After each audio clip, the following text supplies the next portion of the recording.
Que Dieu nous bénisse.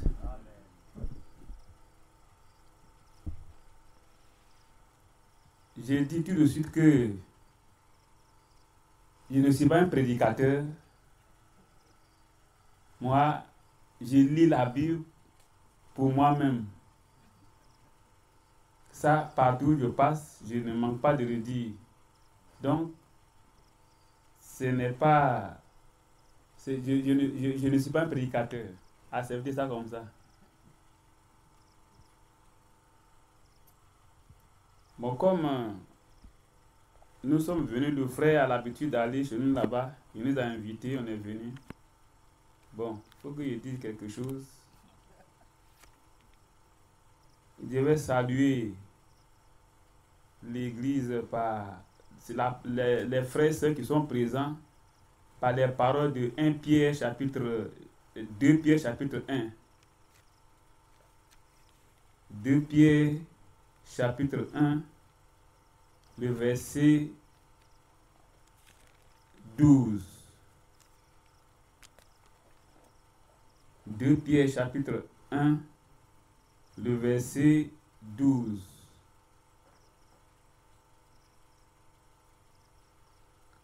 Voilà pourquoi je prendrai soin de vous rappeler ces choses, bien que vous les sachiez, et que vous soyez affermis dans la vérité présente. Et je regarde comme un devoir, aussi longtemps que je suis dans cette tente, de vous tenir en éveil par des avertissements, car je sais que je quitterai subitement, ainsi que notre Seigneur Jésus-Christ me l'a fait connaître. C'est Pierre qui parle. Et je prends ce passage de 2 Pierre chapitre 12 pour dire que ce sont des choses que vous connaissez. Ce qu'on lit, tout ce qui se dit ici sont des choses que vous connaissez déjà. Mais on nous tient en éveil, nous tenons en éveil par des avertissements. Alors, que Dieu nous aide pour que ces avertissements, nous puissions les prendre au sérieux. Que Dieu nous aide. Je dirais encore bon, je ne sais pas comment j'allais, quand le frère Badi avait fini de parler, je ne savais pas ce que j'allais dire. J'avais lu un passage avec les frères d'Akouré le mercredi. J'avais voulu revenir là-dessus. Bon, ça me met un peu dans l'embarras, mais je vais certainement toucher à ce point. Mais ce que je tiens à dire, c'est que nous devons prier pour notre frère Franck. Prions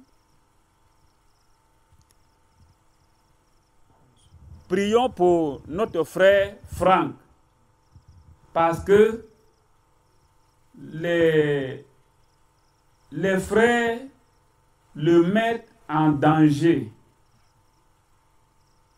Je dis, et ça peut-être que ça n'engage que moi seul, moi-même.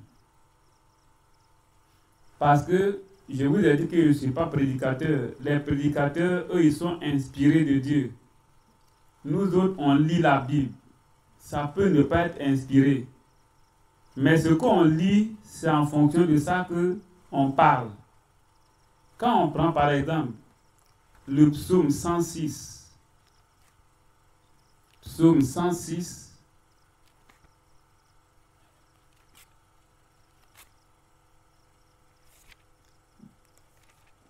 psaume 106, le verset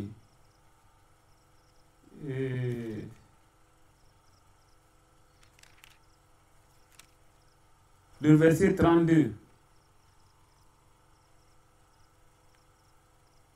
Psaume 106, le verset 32, qui dit ici: Ils irritèrent l'Éternel près des eaux de Mériba, et Moïse fut puni à cause d'eux, car ils aigrirent son esprit et il s'exprima légèrement des lèvres. Amen. Vous voyez, quand Israël était sorti et qu'il venait dans le désert, les gens ont murmuré à plusieurs reprises contre Moïse. Et ce jour-là, une première fois d'abord, Dieu avait dit à Moïse de frapper le rocher pour que l'eau sorte. Moïse a frappé le rocher, l'eau est sortie, ils ont bu. Ils pouvaient aller dire tout simplement, Moïse, on a soif. Ils ont commencé encore à murmurer. Et Moïse était fâché, irrité. Et il est parti, Dieu lui a dit, parle au rocher pour que l'eau sorte. Et Moïse est parti, il a frappé le rocher une deuxième fois. Et Dieu s'est fâché. Il a dit que Dieu s'est irrité contre Moïse. Et Moïse s'est exprimé légèrement des lèvres. Et alors, à cause de ça, Dieu a dit, tu n'entreras pas avec le peuple dans la terre promise. Monte sur la montagne. Moïse est monté. Tu vois là-bas, voilà la terre promise, le pays où coule le lait et le miel. Mais tu n'entreras pas là-bas. Et il n'est pas rentré. Et nos frères aujourd'hui, quand je vois ça, je dis prions pour frère Franck. Parce que les frères aujourd'hui dans le monde entier, ils veulent pousser frère Franck à l'erreur. Quand, quelle que soit la nature, quelle que soit l'onction, quelle que soit la relation entre Dieu et un homme, un serviteur, quand il va à l'erreur, Dieu est obligé de punir.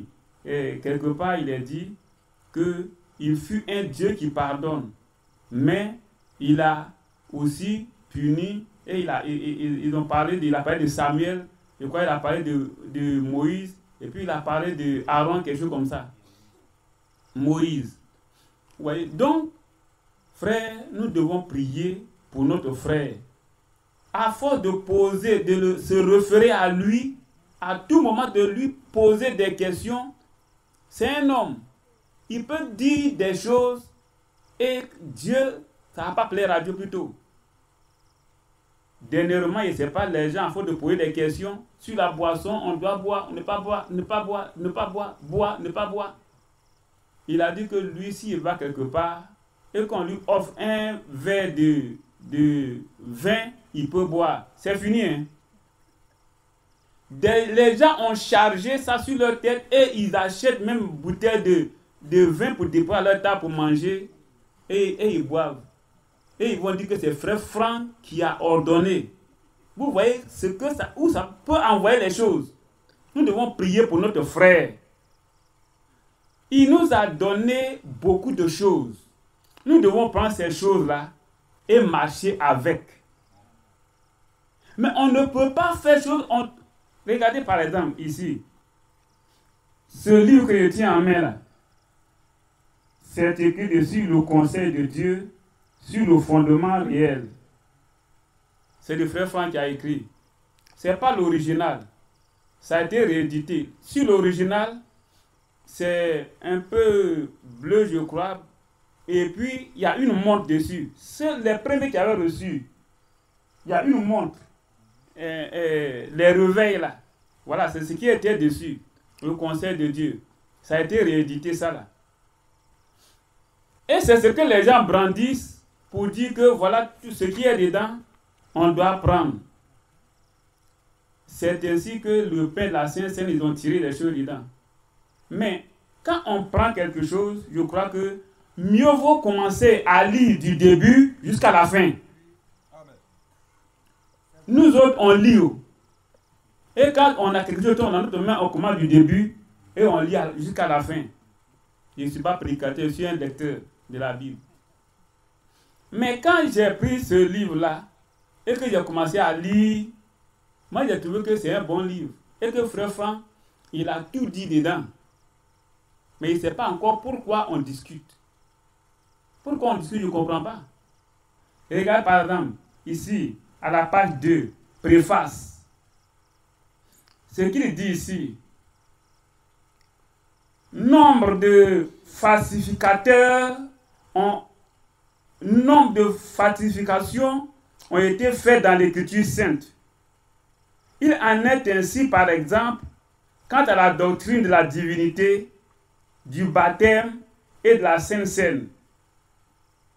En vérité, si un connaisseur de l'Écriture sainte discerne ces falsifications, il est responsable devant Dieu de remettre l'original en évidence pour ceux qui sont mal informés.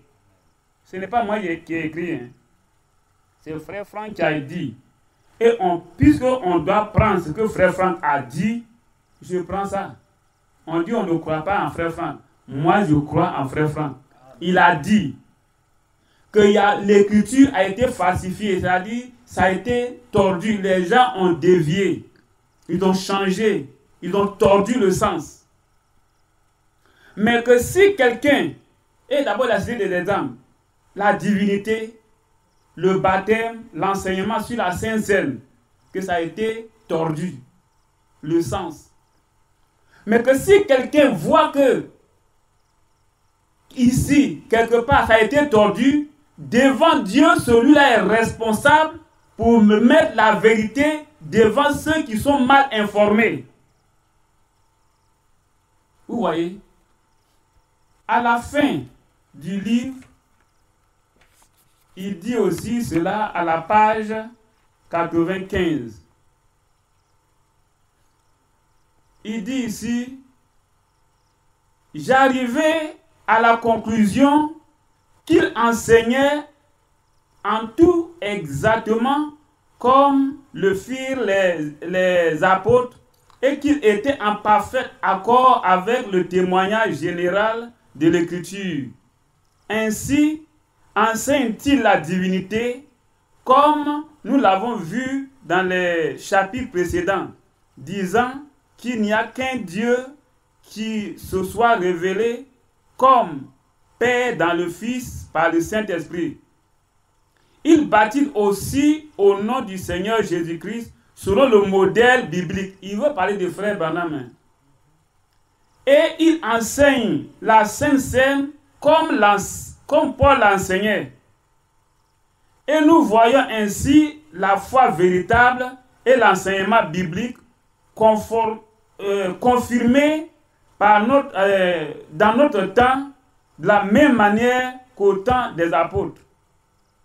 Donc, en conclusion, il a trouvé que ce soit la divinité, le baptême et la Sainte Seine, frère Branham a enseigné comme les apôtres ont enseigné. Maintenant, dans les Écritures, quand il lit, il prend ici, à l'intérieur du livre, et qu'il a commencé à parler du pain de la Sainte Seine, le passage qu'il a choisi, c'est un passage qui concerne les offrandes. Parce que quand on prend Lévitique, c'est Lévitique qui a parlé de tout ce qui est offrande et sacrifice. D'abord, ça commence au chapitre 1, c'est les holocaustes. Le chapitre 2, c'est les offrandes. Le chapitre 3, les sacrifices d'action de grâce. Et le chapitre 4, le sacrifice expiatoire. C'est bien précisé. Mais le passage que le frère Franck a utilisé dans le Conseil de Dieu, c'est le chapitre 2 qui parle des offrandes. Où dedans, on parle de pétrir la farine avec de l'huile et du sel. Et là, il est bien dit que ce sont des offrandes, ce sont des galettes, c'est-à-dire ce sont des gaufres. Et c'est ce passage qu'il a choisi. Or, nous savons que le sacrifice, ce que Jésus a fait à la croix, là, ce n'est pas une offrande. C'est dans l'offrande qu'on met l'huile et on met le sel. Mais ce n'est pas une offrande. Ce qu'il a fait, c'est sacrifice expiatoire. Ça se trouve dans le chapitre 4. Et dans le chapitre 4, il est question de ce que l'animal qu'on utilisait pour faire ce sacrifice-là, on devait ôter la graisse.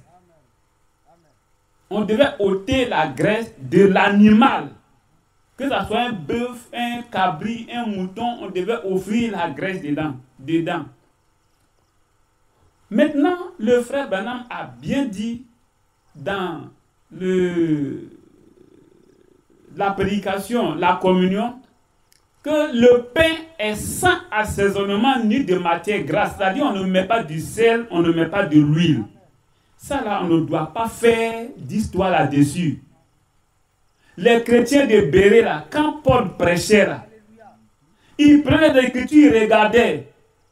Et puis quand ils voient que non, ça là, ce n'est pas ça, ils mettaient de côté. Et ce qui est ça, ils prenaient. Et ils regardaient si ce que Paul leur enseignait était la vérité.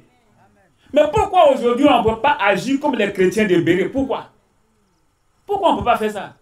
Et puis tout le temps, comme frère Franck est là, oui, alors on écrit. Et puis celui-ci se lève et il écrit. Celui-ci se lève et il écrit. Et puis on dit, c'est frère Franck qui a dit. Mais on ne peut pas agir comme les chrétiens de Béret. On n'est pas intelligent. Tout ce qu'il nous a enseigné depuis, là, on ne peut pas regarder et puis prendre ça en considération. Et puis on va le pousser jusqu'à il va dire une parole légère. Il va s'exprimer légèrement des lèvres. Pour que Dieu le châtie, Dieu le punisse. On est méchant.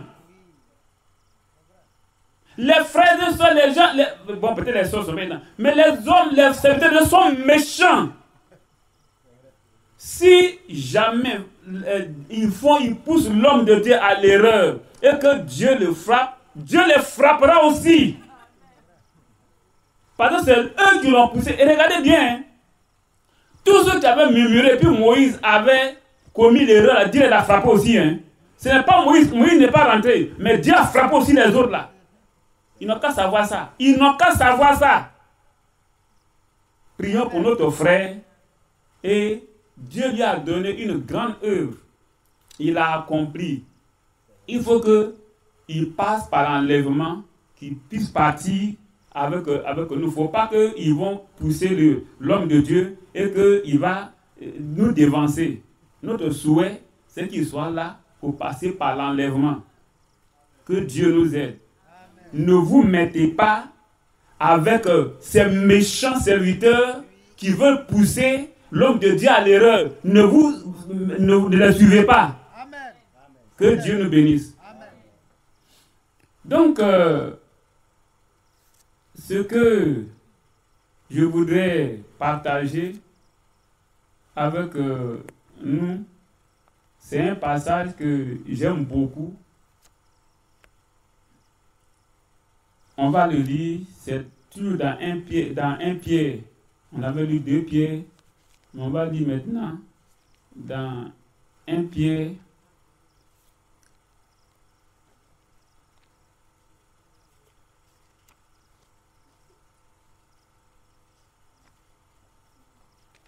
Donc c'est toujours dans 2 Pierre.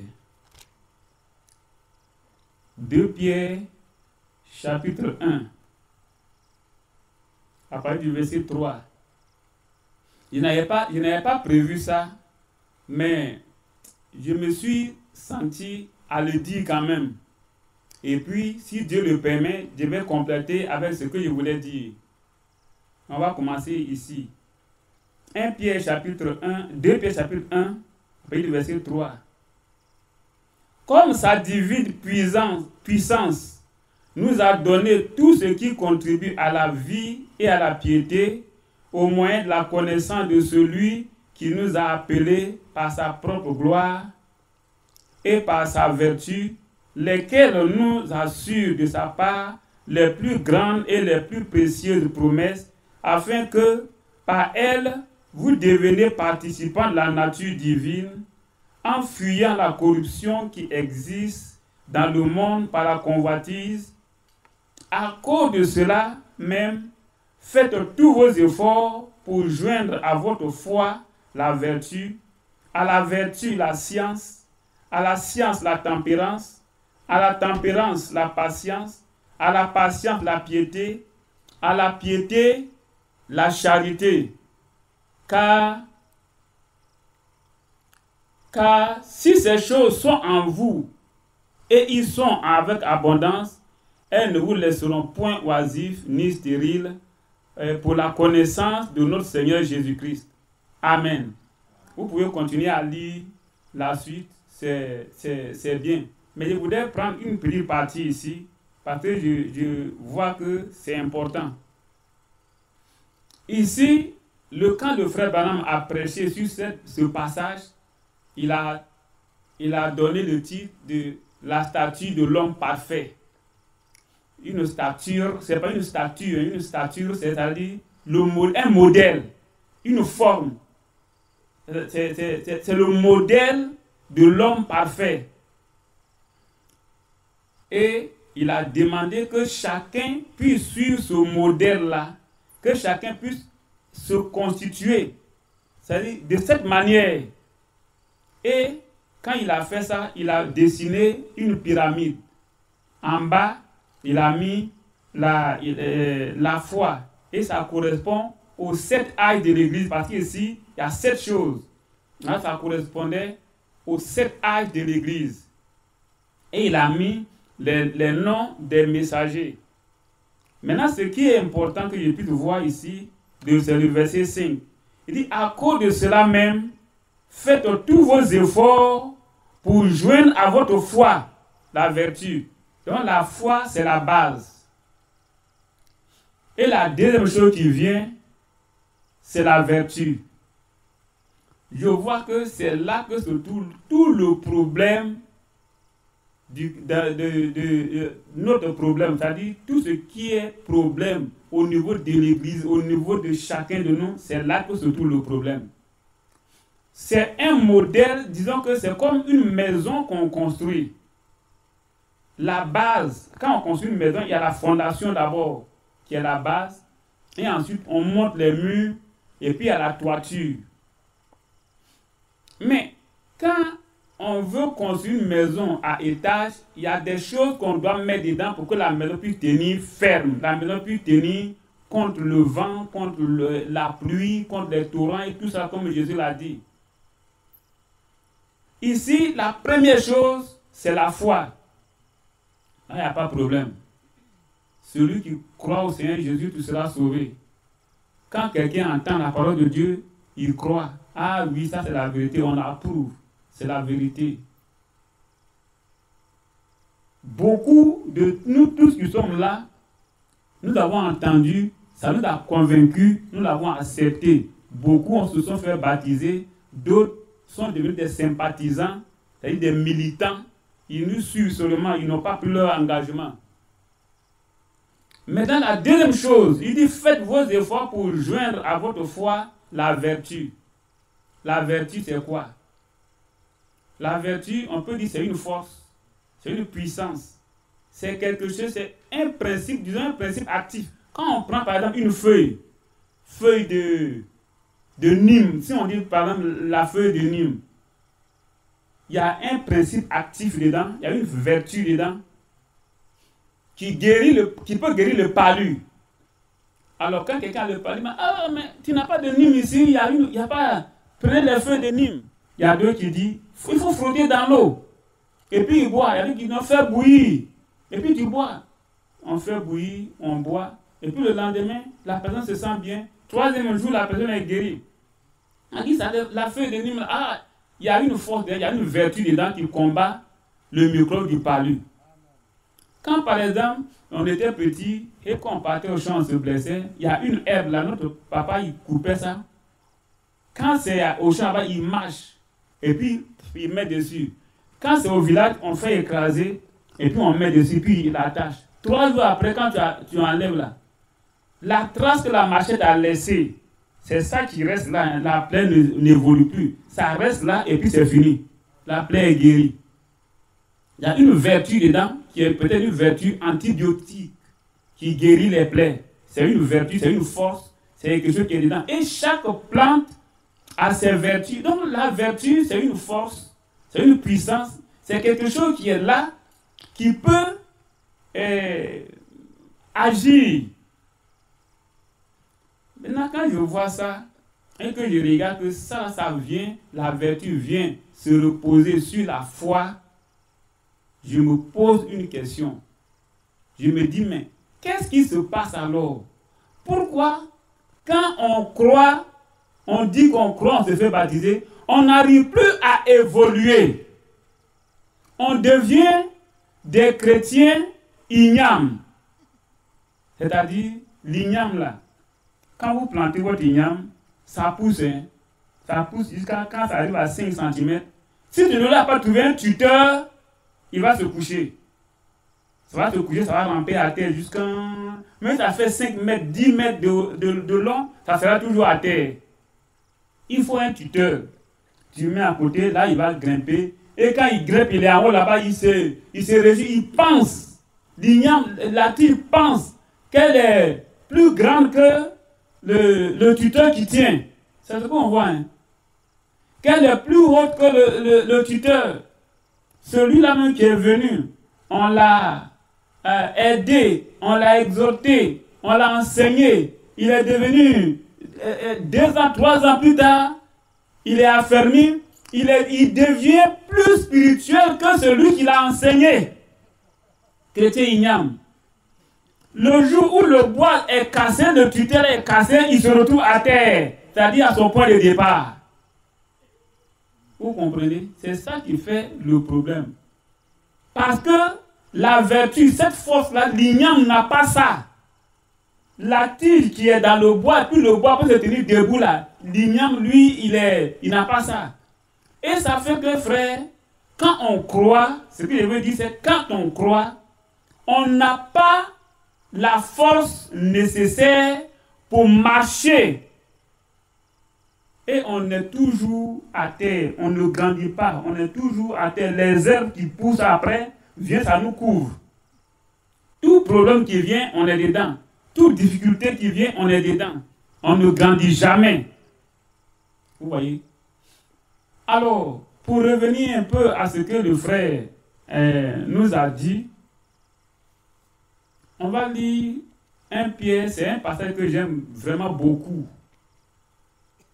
Et pour moi, ça répond à beaucoup de problèmes. Quand je suis quelque part, que je commence à avoir des difficultés, je me réfère à ce passage-là.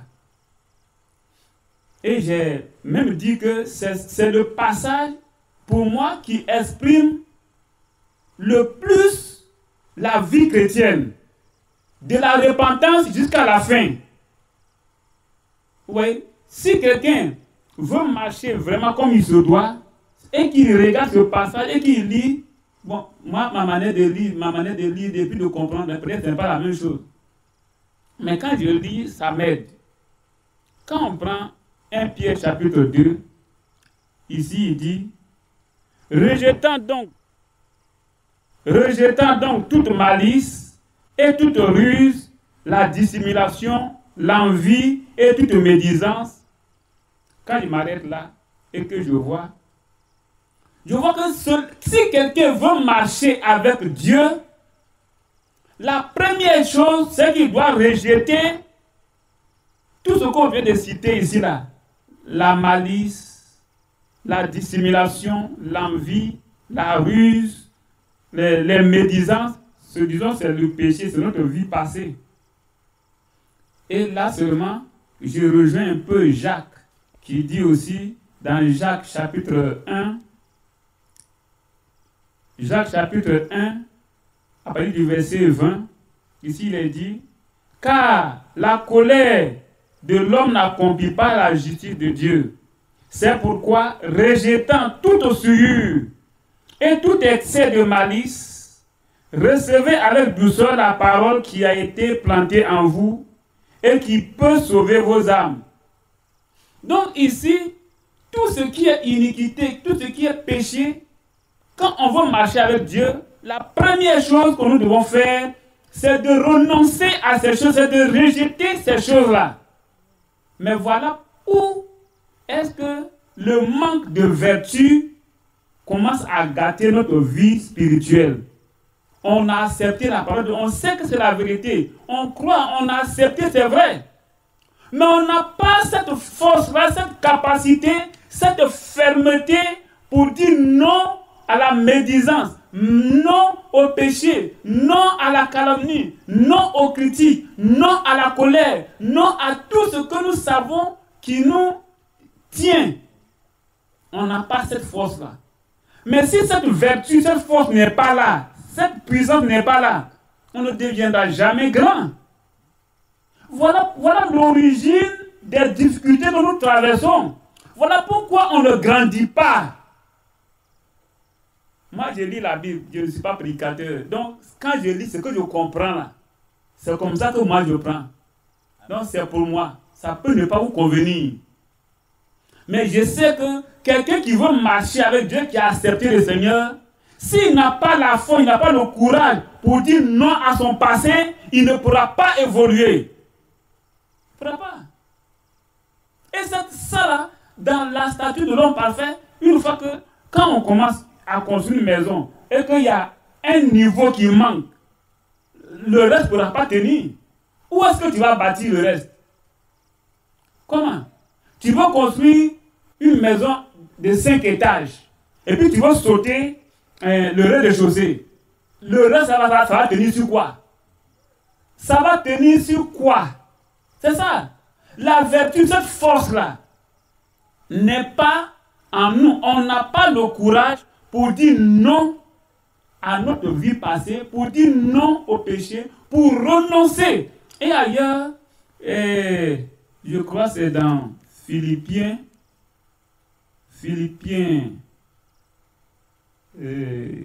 quelque part là où il est dit aussi que nous devons, Philippiens chapitre 2, je crois. Je n'avais pas pensé à ça, donc je n'avais pas pensé à parler de ça. Mais comme j'ai trouvé que c'était important, je suis revenu là-dessus. Donc, comme je le disais, nous devons prendre à cœur de pouvoir nous éloigner de notre vie passée, de pouvoir couper avec notre passé. Le vieil homme, nous devons lui dire vraiment non. Que Dieu nous aide. Alors, quand on revient dans 1 Pierre chapitre 2 là, ce que le Seigneur veut que nous sachions, c'est que d'abord nous devons commencer à rejeter. Et quand on voit qu'on ne peut pas, il faut aller au pied du Seigneur. Quand on lit dans Romains chapitre 7, Paul a décrit ce passage-là. Ce passage-là, Paul l'a décrit. Il dit, ce qui est bien, je le sais, mais ça n'habite pas en moi. Ce qui est mal, je le sais aussi, mais ce qui habite en moi. Le mal, ce que je sais qui est mal, que je ne dois pas faire, c'est ce que je fais. Et le bien que je sais qu'il faut faire, je n'arrive pas à le faire. Voilà la lutte. Ce qui est bien, on n'arrive pas à le faire. Et le mal, c'est ce qu'on arrive à faire. Quelque part, ça veut dire qu'on est devenu esclave. On est lié, on est attaché par cette chose-là. Mais il faut une force, il faut une puissance. C'est comme le palu qui est en nous. Il faut quelque chose, il faut une vertu, il faut un principe actif pour détruire le germe du palu. Est-ce qu'on voit? Alors, si on ne donne pas l'occasion, quand on te présente pendant les feux de Nîmes préparés, et puis tu dis, ah, c'est amer, je ne veux pas boire, mais ton palu sera là. Mais quand on te dit que, bon, voilà, mon frère, abandonne ton passé, tu as renoncé, tu veux marcher avec le Seigneur. Et voilà comment on doit marcher. Et quand on dit non, ça je ne peux pas. C'est mon péché mignon, je ne peux pas me séparer de ça. Mais ton palu va rester, ta maladie va rester avec toi. Vous voyez? Et c'est ce que nous faisons. Alors, nous devons avoir ce courage-là pour dire non, pour renoncer à notre passé, pour rejeter tout ce qui nous tient liés. Ce que nous savons qui est bien là, faisons-le. Prions Dieu, il nous donne la force de le faire. Mais ne restons pas là à dire, non, la chair est faible. La chair est faible, mon esprit est bien disposé, je le sais, mais la chair est faible. Mais si nous ne faisons pas attention, cette faiblesse de la chair va nous entraîner en enfer. Oui. Que Dieu nous aide. Donc, ici, il est dit, rejetant toute malice et toute ruse, la dissimulation, l'envie et la médisance. Rappelez-vous, vous pouvez aller dans Galates chapitre 5, verset 19, où il est parlé des œuvres de la chair et tout ce qui s'ensuit. Et les autres passages, vous pouvez aller dans les parallèles pour lire les autres passages qui parlent de la nature du vieil homme. Si on n'arrive pas à se séparer, à dire non, à rejeter cette nature-là, si la force nous manque, le courage et la fermeté nous manquent, sachant que notre vie chrétienne, là, on est déjà battu. Le reste de la conscience ne peut pas tenir. La connaissance qui vient à savoir se tenir sur quoi? Il n'y a pas de force dedans pour tenir. Une maison sans fer à béton, mais ça ne peut pas tenir. Une maison à étage, sans fer à béton, qu'est-ce qui va tenir? Rien. Donc, mes frères, voilà, la connaissance, la tempérance, la piété, tout ça, ces choses-là, on peut chercher ça, mais ça ne pourra pas tenir parce que la vertu qui peut soutenir, qui peut maintenir toutes ces choses-là en équilibre, là, n'est pas là.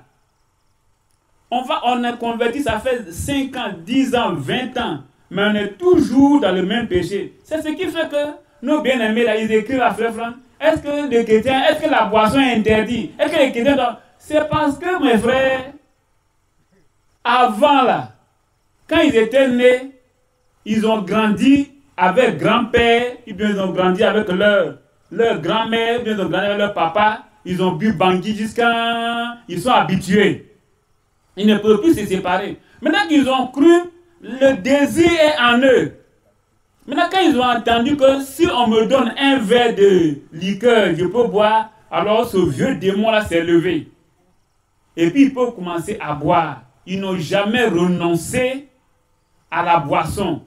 Ils n'ont jamais renoncé à ces choses-là. Vous voyez? Alors, ça va nous rattraper. Donc, comme ici il dit, nous devons rejeter toutes ces choses. Allez-y lire Galates chapitre 5, verset 19 et tout le reste. Maintenant, il dit, désirez comme des enfants nouveau-nés le lait spirituel et pur. Désirer, c'est aspirer ardemment. Vouloir, chercher à voir. Voyez? Ardemment, le lait spirituel qui est la parole de Dieu. Quand alors on fait le vide, on veut faire le vide de tout ce qui est notre vieille nature, il faut qu'une nouvelle nature vienne pour remplacer. Et cette nouvelle nature-là, c'est la parole de Dieu. C'est les cantiques, c'est les louanges, c'est la prière, c'est les méditations, c'est la piété.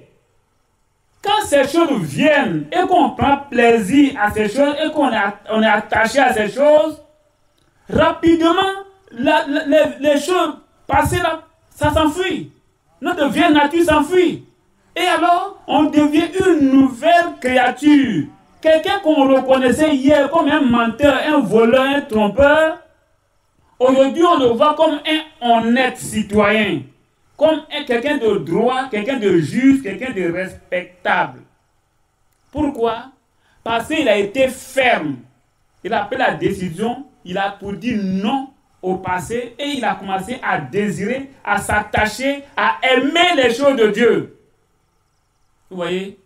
Le lait spirituel est pur, afin que par lui vous croissiez pour le salut. Croire, c'est grandir. En prenant les choses spirituelles, on grandit spirituellement. Vous voyez? Dans la mesure où chacun, on se vide de notre vieille nature, Christ prend la place, Christ remplit. Mais quand on est rempli de la vieille nature, mais où il y a place? Il n'y a pas de place. On va crier, on crie, on demande le Saint-Esprit, on demande à Dieu de nous remplir du Saint-Esprit, mais il va venir où? Dans la poubelle? Mais on est poubelle. La vieille nature, ce qui est en nous là, c'est la poubelle. La Bible dit que toute notre justice est comme un vêtement souillé. C'est sur le vêtement souillé là que Christ va venir s'asseoir. Tas d'ordures que nous sommes là, c'est si ça va venir, on dit Saint-Esprit. Non. Tout à l'heure, le frère a parlé. On ne doit, même ceux qui devaient servir à la table, là, ils étaient remplis du Saint-Esprit. C'était des gens qui s'étaient repentis. Quand ils se sont repentis, ils ont dit non au passé. Et ils ont dit effectivement non. Ils ne sont plus retournés à ce qu'ils ont vomi. Vous voyez? Donc, nous devons pouvoir grandir, c'est-à-dire croître spirituellement. Maintenant, le verset 4 nous dit, approchez-vous de lui. C'est maintenant dans cet état-là, dans cet état d'esprit, de rejeter et puis d'aimer les choses de Dieu, d'aimer les réunions de prière. Voilà pourquoi les gens étaient assidus au temple et ils assistaient aux enseignements des apôtres. Vous voyez? Alors, ils pouvaient maintenant s'approcher de Dieu. Quand Dieu voit, il a dit que si votre foi est comme, vous avez de la foi comme un grain de sénévé, alors vous pouvez dire à cette montagne de se déplacer et puis ça va vous obéir. Donc quand il voit que nous faisons vraiment l'effort de dire non au passé et que nous nous attachons à sa parole et que nous nous approchons de lui, nos prières là, il va écouter. Notre demande là, il va écouter. Vous voyez? Alors, il continue, approchez-vous de lui, pierre vivante, rejetée par les hommes, mais choisie et précieuse devant Dieu. Et vous-même, comme des pierres vivantes, édifiez-vous pour former une maison spirituelle, un saint sacerdoce, afin d'offrir des victimes spirituelles agréables à Dieu par Jésus-Christ. Vous voyez? Édifier une maison, c'est construire. La maison, c'est bâtir. Donc c'est là que nous pouvons nous bâtir avec les choses spirituelles, avec la parole de Dieu, dans la piété, dans la louange, dans la prière. Et c'est là que nous pouvons grandir pour former une maison spirituelle. Dans 1 Corinthiens chapitre 6, comme dans 2 Corinthiens chapitre 6, il est dit, ne savez-vous pas que votre corps est le temple du Saint-Esprit qui habite en vous? Nous sommes la maison de Dieu. Et pour édifier et construire cette maison, voilà. Il faut que d'abord, l'ennemi qui occupait la maison soit chassé.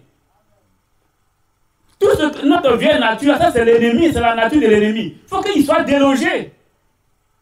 Et qu'on prépare la place, on nettoie par la parole de Dieu. Et ensuite, on devient une maison spirituelle bien propre.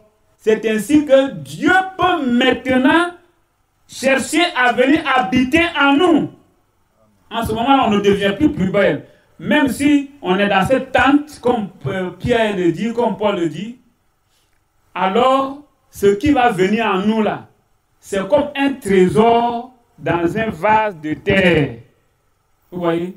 Un trésor de l'or, un trésor de valeur dans un vase de terre, c'est-à-dire un pot, un vase d'argile. Un vase d'argile n'est rien, si tu laisses tomber, ça va se casser, ça ne vaut rien. Mais à l'intérieur, ce qu'il y a à l'intérieur, c'est un trésor. Le Dieu Tout-Puissant, le glorieux Dieu là, chercherait maintenant à venir habiter en nous. Maintenant, il dit, qu'on saute un peu pour aller un peu devant. Et au verset 9, il dit, vous, au contraire, vous êtes une race élue, un sacerdoce royal, une nation sainte, un peuple acquis. Là maintenant, Dieu nous choisit. Il dira, celui-ci est mon fils bien-aimé en qui je mets mon affection. Le jour où le Saint-Esprit vient en nous, c'est ce que Dieu veut nous dire. Ce jour-là, quand Jésus avait été parti avec Pierre, Jacques et Jean, et qu'il a été transfiguré, ce jour-là, il avait adopté le Seigneur. Et il a dit devant tous, celui-ci est mon fils bien-aimé. Donc, le jour où Dieu nous approuve, il nous donne le Saint-Esprit, ça veut dire qu'il nous a approuvés. Ça veut dire qu'il a rendu témoin que celui-ci est aussi mon fils. Je l'adopte. Vous voyez? Et c'est là que Éphésiens nous dit qu'il te prend maintenant et il te place dans son corps. Maintenant, quand il te place dans son corps, tu dois pouvoir jouer un rôle. Et quel est ce rôle-là? Il dit, je reprends le verset 9, vous au contraire, vous êtes une race élue, un sacerdoce royal, une nation sainte, un peuple acquis, afin que vous annoncez les vertus de celui qui vous a appelé des ténèbres à son admirable lumière. Afin que vous annoncez, afin que vous annoncez, c'est là qu'on peut devenir maintenant prédicateur pour aller annoncer. Ça ne vous dit rien? Les disciples avaient marché avec Jésus pendant 3 ans et demi. 3 ans et demi. Bon, d'autres disent que ce n'est pas 3 ans et demi, d'autres disent que c'est 3 ans et demi, bon, que ce n'est pas écrit. Bon, ça, ce n'est pas tellement chose. Ils ont marché avec le Seigneur un temps. Mais Jésus leur a dit, allez-y attendre. Jusqu'à ce que le Père a promis vienne sur vous. Et alors vous serez mes témoins. Mais aujourd'hui, on ne peut même pas attendre. C'est-à-dire, on ne remplit même pas. Quand on regarde 2 pierres là, la première partie même là, on ne le fait même pas. On est converti, mais on ne peut même pas renoncer à notre vie passée.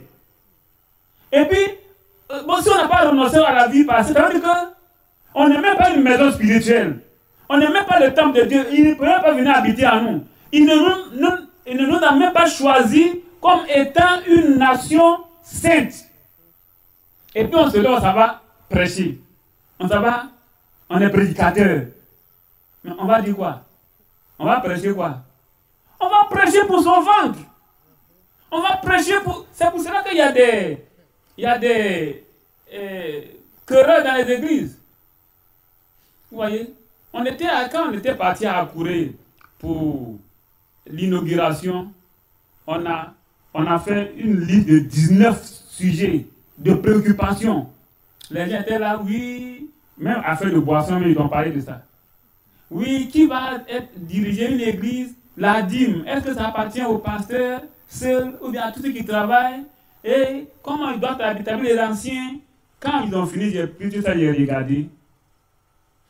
Et j'ai dit d'accord, comme ils ont dit qu'on va tenir une réunion là, on va tenir la réunion. On va tenir la réunion. Ce qu'on n'a jamais entendu là, c'est ce qu'ils vont entendre. Mais on veut servir le Seigneur ou bien on veut se faire voir. Mais tu ne comprends pas. Dieu t'a envoyé, Dieu t'a dit d'aller travailler. Tu ne peux pas dire à ce Dieu-là, il n'a qu'à prendre soin de toi. Donc c'est à cause des dîmes, d'offrandes, c'est à cause de ce que je veux être le pasteur, c'est à cause de ce que lui, il est ancien. Pourquoi il est ancien, lui, il ne prêche pas? Pourquoi c'est le pasteur seul qui prêche? Non, c'est leadership là. C'est ça qui nous intéresse. Ils n'ont qu'à tenir cette réunion. Mais malheureusement, 2 fois, on a lancé la convocation. Ils ont trouvé des moyens pour annuler ça. La dernière fois, on a même fait des achats, on a acheté des choses. Il y a un frère même de l'intérêt qui est venu qu'à Abidjan. C'est là qu'il a appris que la réunion a été annulée. Il dit bon, chacun va répondre devant Dieu. Chacun va répondre devant Dieu. Donc vous voyez, mes frères, voilà comment de la repentance,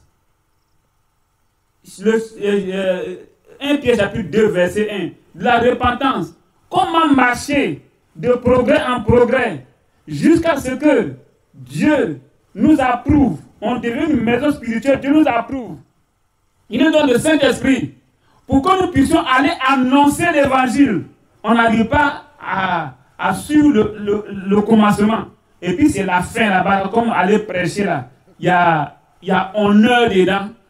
Il y a nourriture dedans, il y a manger dedans. Alors tout le monde veut être prédicateur. Tout le monde. Frère, que Dieu nous aide. Mais ce que je dis, ce n'est pas pour les prédicateurs seulement. Hein. Nous qui voulons marcher avec Dieu, ce n'est pas pour les prédicateurs seuls. Nous qui sommes fidèles, nous aussi, ça nous interpelle. Si on veut être agréable à Dieu, l'essentiel, c'est de marcher et puis avoir le Saint-Esprit. Si on n'a pas le Saint-Esprit, tout ce qu'on a fait, si c'est 10 ans ou 20 ans ou 30 ans de conversion, c'est zéro. Hein? On n'ira pas dans l'enlèvement. Ce message-là est venu préparer les gens pour l'enlèvement. Vous voyez que je ne parle pas de salut. Hein? Je n'ai pas dit salut. Je n'ai pas dit que non, il y a plus. Non, je n'ai pas dit salut. Celui qui croit en Jésus, il est sauvé. Mais celui qui a le Saint-Esprit pourra aller dans l'enlèvement pour les noces de l'agneau. C'est lui qui va habiter la nouvelle Jérusalem. La nouvelle Jérusalem, là. C'est seuls ceux qui sont remplis du Saint-Esprit qui sont allés dans l'enlèvement, là. C'est eux qui vont revenir et qui seront habitants de la nouvelle Jérusalem. Les autres, ils seront sauvés. Mais c'est eux qui vont peupler la terre. Vous savez, Pierre le dit, hein, cette terre-là sera renouvelée. Il y aura un nouveau ciel, une nouvelle terre qui seront habitées. Mais l'élu, l'épouse, sera dans la nouvelle Jérusalem. Donc, ne confondons pas les choses. Ce message est venu préparer les cœurs pour l'enlèvement. Et c'est ce que nous visons. Et c'est pour cela que nous rappelons, vous voyez, nous éveillons la conscience des uns et des autres pour que nous puissions voir dans quel âge nous vivons. Pour que nous puissions savoir que le Saint-Esprit est primordial. Il nous faut le Saint-Esprit maintenant. On ne doit pas attendre quand le cri va retentir, voilà l'époux aller à sa rencontre, et puis on va chercher à aller acheter de l'huile. Non, il sera trop tard. C'est maintenant que nous devons le chercher. C'est maintenant le temps favorable. Que Dieu nous bénisse. Ça, c'est ce que je voulais dire. Bon, je ne voulais pas prendre du temps parce qu'actuellement, je sais que beaucoup de personnes dorment. Sinon, ce que je voulais dire même, ce que j'ai lu avec les frères d'Akouré, je vais le lire, on va passer dessus, mais je ne vais pas détailler. On avait lu dans Matthieu 24. Je vais le lire, je vais donner seulement les trucs et puis je vais arrêter. Matthieu chapitre 24.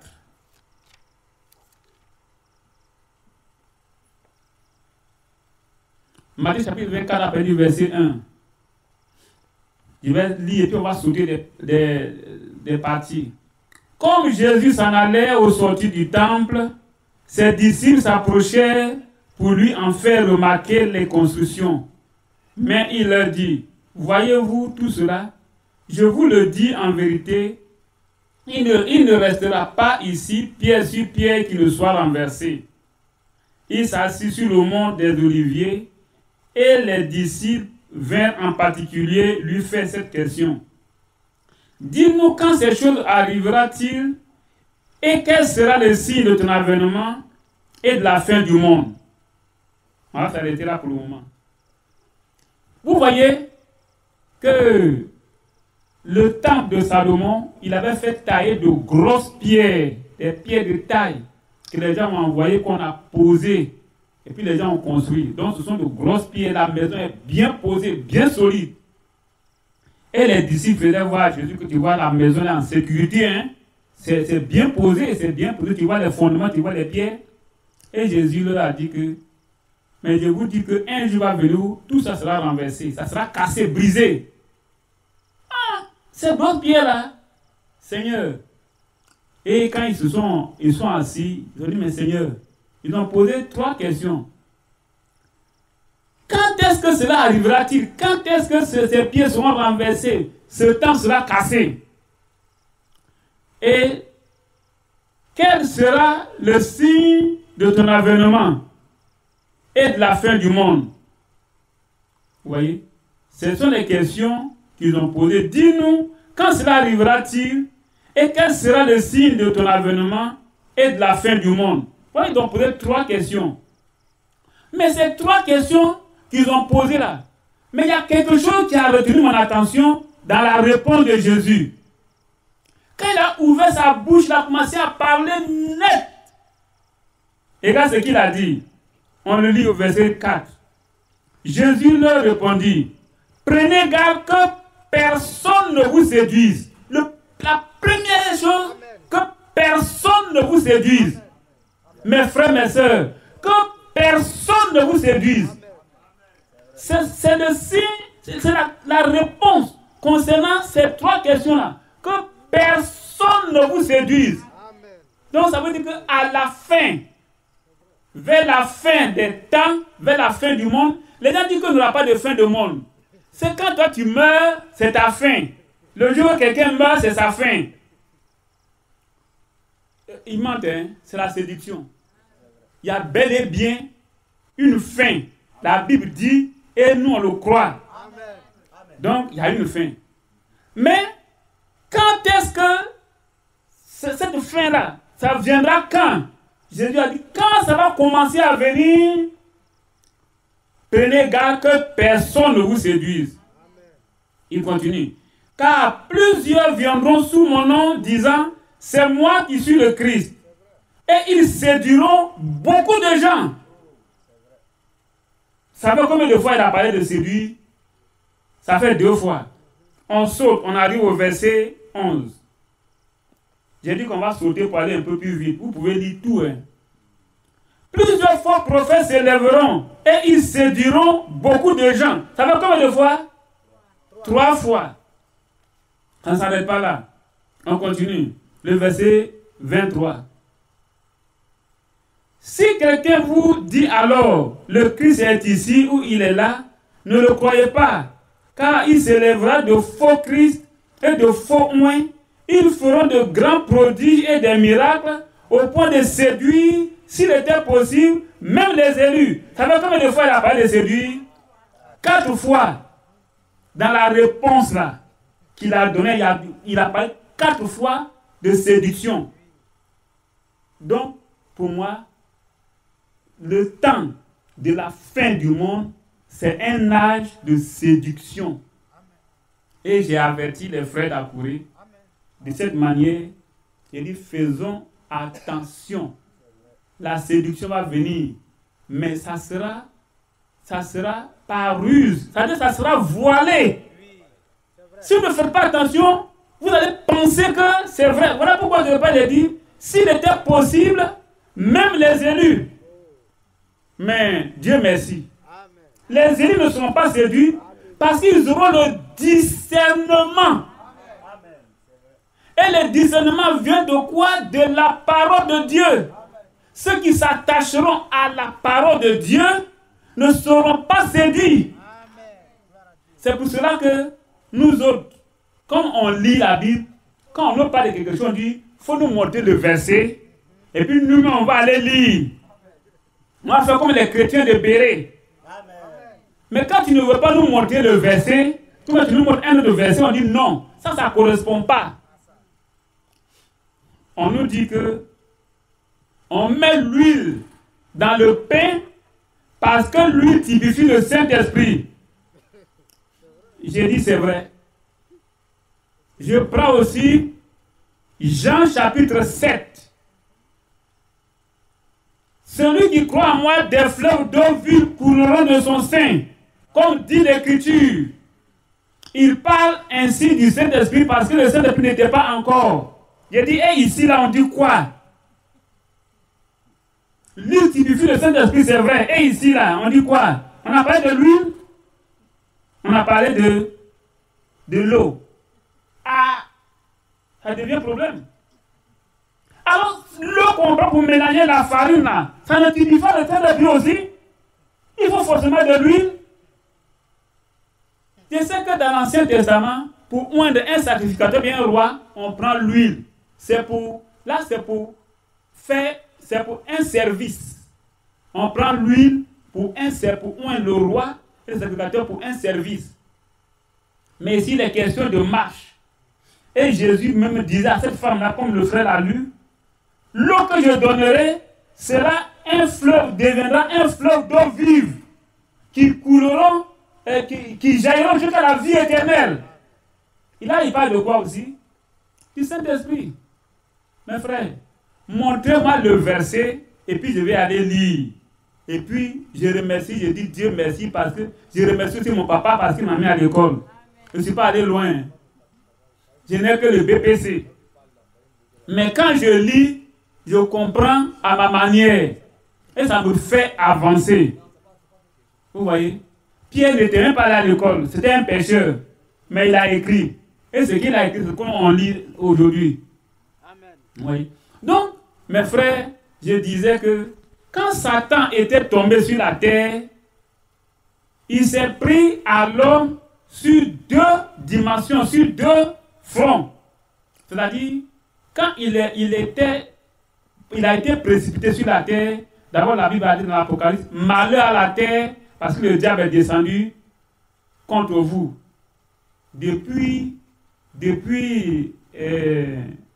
Ésaïe 14, quand Lucifer avait été précipité, il s'est pris à l'homme.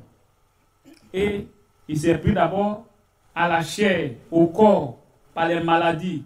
Vous savez tous que derrière une maladie, il y a un démon, il y a un esprit. Et il est dit que quand Jésus chassait l'esprit d'épilepsie, l'enfant était guéri. Quand il chasse un démon de paralysie, la personne marche. Un démon de ceci, cela, la personne est guérie. Donc derrière une maladie, il y a un esprit, il y a un démon. Ensuite, la deuxième chose, c'est la séduction de l'âme. L'âme. Parce que c'est que c'est l'âme qui va se présenter devant Dieu. L'âme qui pêche, c'est elle qui mourra. Et une fois à Kouré, j'ai enseigné là-bas pour dire que pour que le diable puisse avoir accès à nous, il passe par nos cinq sens. Par nos cinq sens, c'est-à-dire les yeux, les oreilles, la bouche, le nez, le toucher, les cinq sens là. C'est par là que l'ennemi passe pour entrer dans notre esprit. Et de là maintenant, il a accès à notre âme. Et quand maintenant il a accès à notre âme, il vient maintenant dans notre corps. Vous voyez? L'âme maintenant prend la décision et le corps exécute. Vous voyez? Donc je reprends. Par nos cinq sens, ce que nous regardons, ce que nous mangeons, ce que nous touchons, ce que nous entendons, si ce sont des choses qui sont souillées, les esprits qui sont derrière ces choses-là vont aller dans notre pensée. Et dans notre pensée, notre esprit va prendre ces choses pour pouvoir contaminer contraindre notre âme.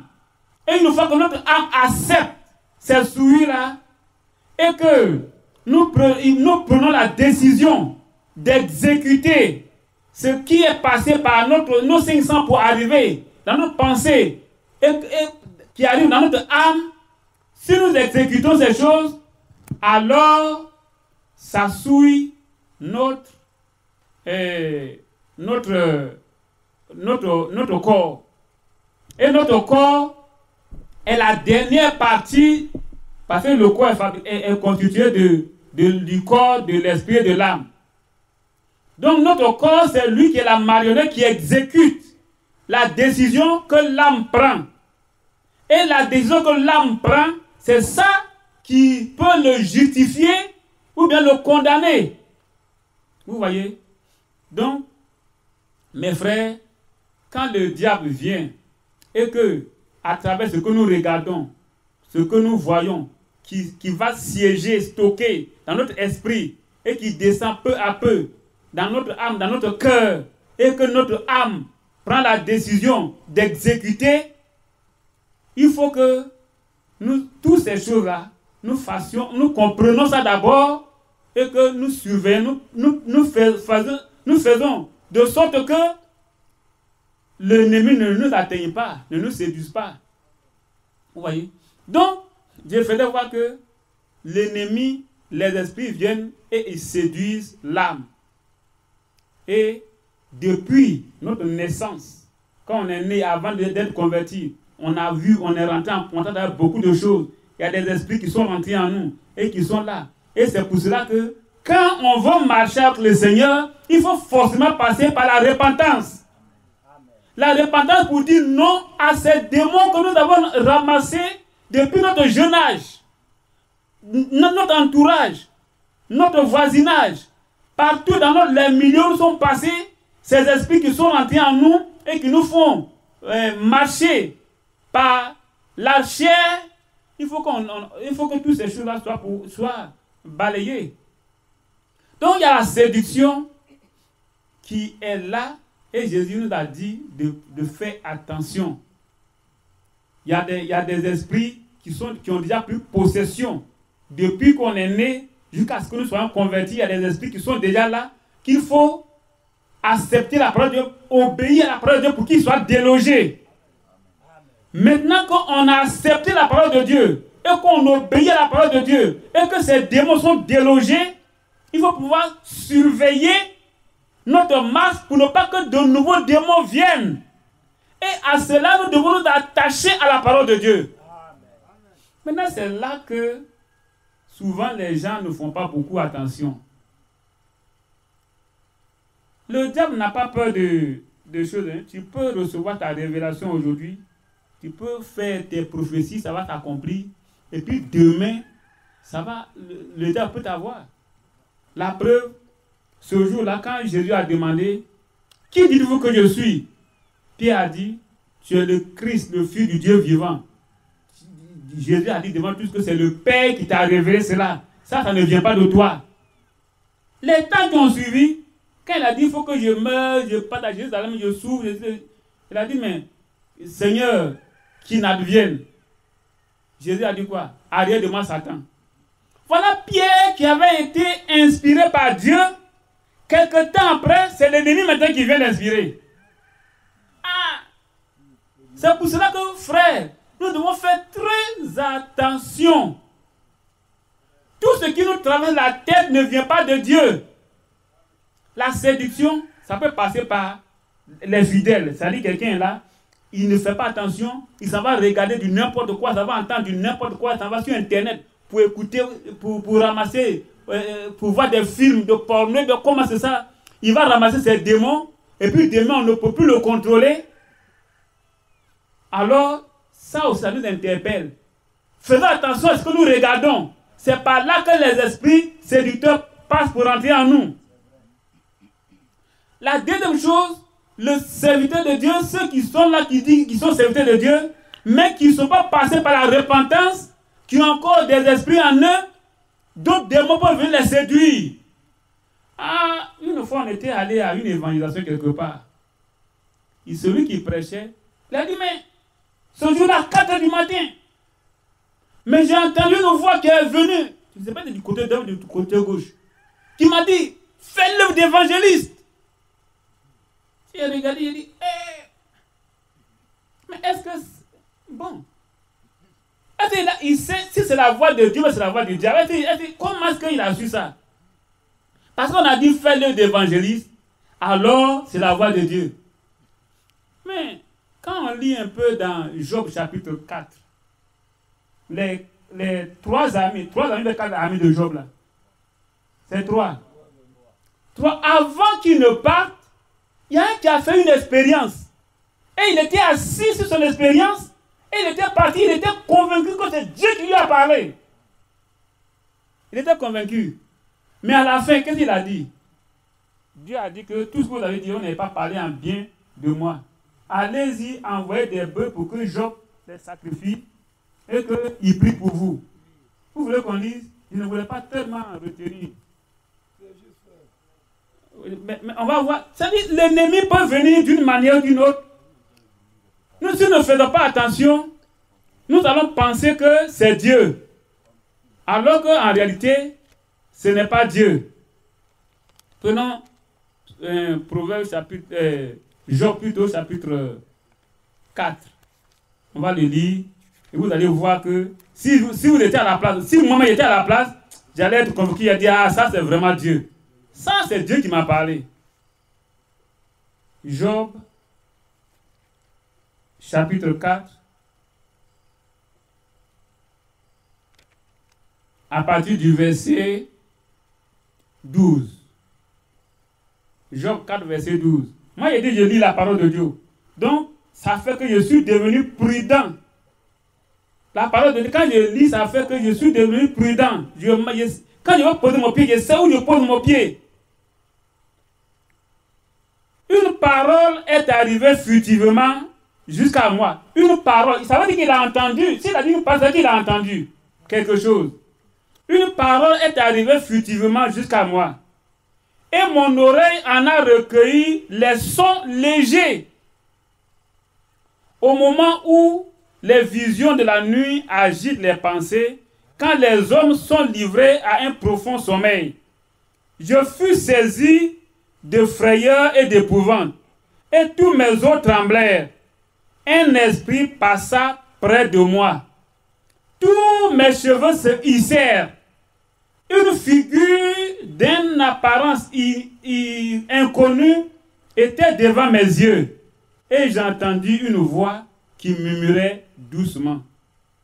Vous voyez?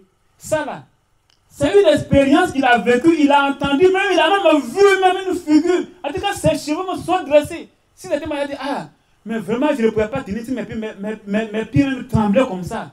Mais c'est une révélation, mais ça là, il a saisi ça là, hein. Il est allé. C'est avec assurance qu'il parlait avec Job. Il parlait à Job pour l'accuser. Mais à la fin, Dieu a rejeté tout ça. Ça veut dire que cet esprit qui était passé à côté de lui là, ce n'est pas le Saint-Esprit. Ce n'est pas l'Esprit de Dieu. Mes frères, voilà comment la séduction peut être filtrée par l'ennemi. Et si vous ne faites pas attention, vous allez tomber dedans. Vous voyez? Donc, je disais comme ça que aux frères d'Akouré, que nous devons faire attention. Parce que le diable, les esprits, les démons peuvent saisir un prédicateur. Et quand ils saisissent le prédicateur, là c'est grave. Il va envoyer à la perdition tout ce groupe-là, tout son troupeau. Il va les envoyer à la perdition. Parce que ce qu'il va dire, c'est ce qu'ils vont suivre. Et comme des moutons, ils ne chercheront même pas à vérifier. Ils ne chercheront même pas à comprendre. Au contraire, ils vont faire comme les musulmans. C'est-à-dire, quand tu parles de leur gourou là, net là, de leur chef là, ils vont prendre un couteau contre toi.